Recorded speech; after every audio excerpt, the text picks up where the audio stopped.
the silence is deafening. A stark contrast to the turmoil that once ravaged Tone's life. In the aftermath of upheaval, one would expect a desperate cry for connection. A frantic reach out to the pillars of support that have steadied him through the darkest nights. Yet, there's only an unsettling quiet. Thuy, the sister who was his confidant, his partner in crime, and essentially his second mother. The one who stood by him through the unrelenting storms, who bandaged his wounds and fueled his fight, remains conspicuously absent from his radar.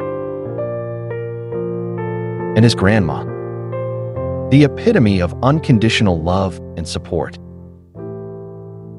The warm embrace that always promised solace is met with the same bewildering stillness. It's been a considerable stretch since Tone regained access to his phone, a tool that once bridged distances and calmed fears.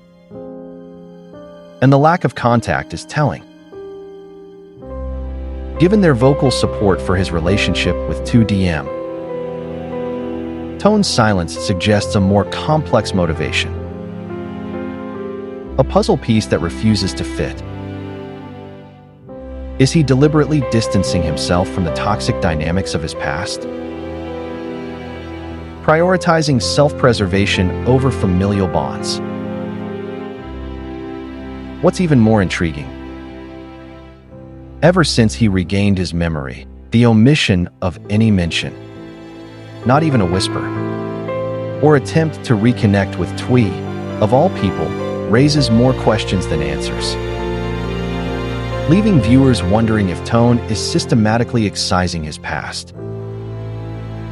Or are they deliberately erasing these pivotal characters from their new narrative? Warm greetings. Wishing you all a day as bright as your smile, and that everything is well at your end. The ambiguity surrounding Thuy's involvement in her mother's schemes and her current awareness of Tone's situation continues to fuel speculation. The stark contrast between Tone's actions and his expected behavior is glaring.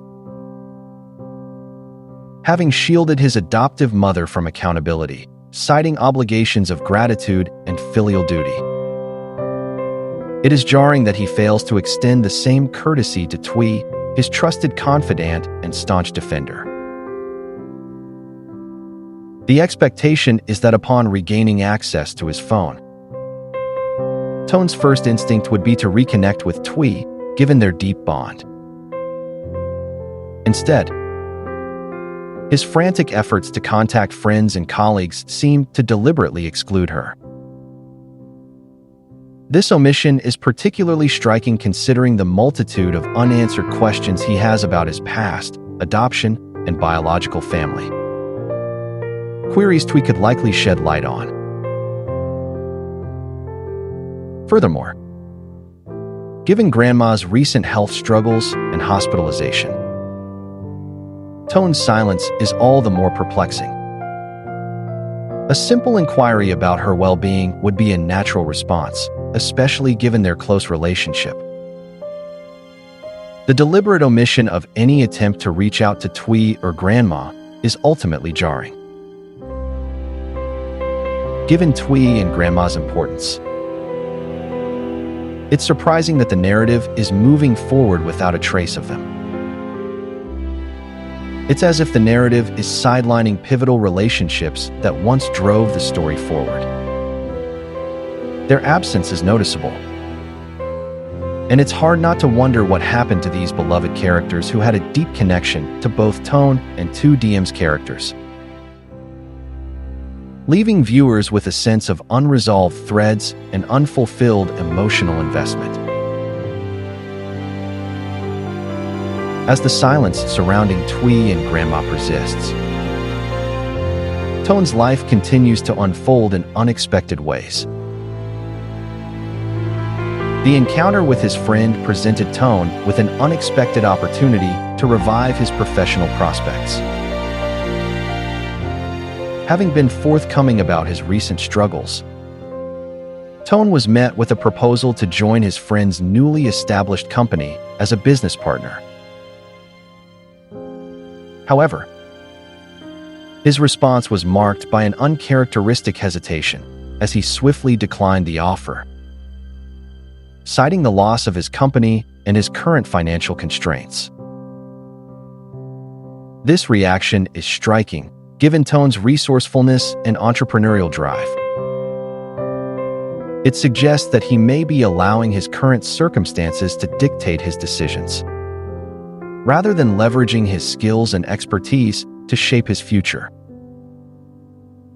The fact that he didn't explore alternative arrangements, such as offering his services as an industrial partner, is particularly puzzling. This would have allowed him to contribute his technical know-how and work ethic without requiring significant financial investment. As someone who has demonstrated remarkable resilience and adaptability, Tone's decision to turn down the offer without thorough consideration raises questions about his current priorities and motivations.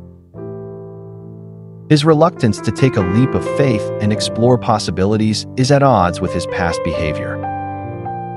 And it is this very hesitation that underscores the complexity of his current situation. In light of Thuy and Grandma's conspicuous absence, Tone's decision to decline the business offer may indicate a deeper introspection, one that may be rooted in a desire to distance himself from his past or to reevaluate his priorities. Whatever the reason, it is clear that Tone's actions are being driven by a complex interplay of emotions and motivations, making it increasingly difficult to predict his next move. As the pieces of Tone's life continue to fall into place, one can't help but wonder, will he find a way to reconcile his past and present? Or will he let his circumstances define him? And if it is indeed an attempt to exclude Thuy and Grandma from the new narrative, then it is only right that these brilliant characters be given a compelling and respectable exit.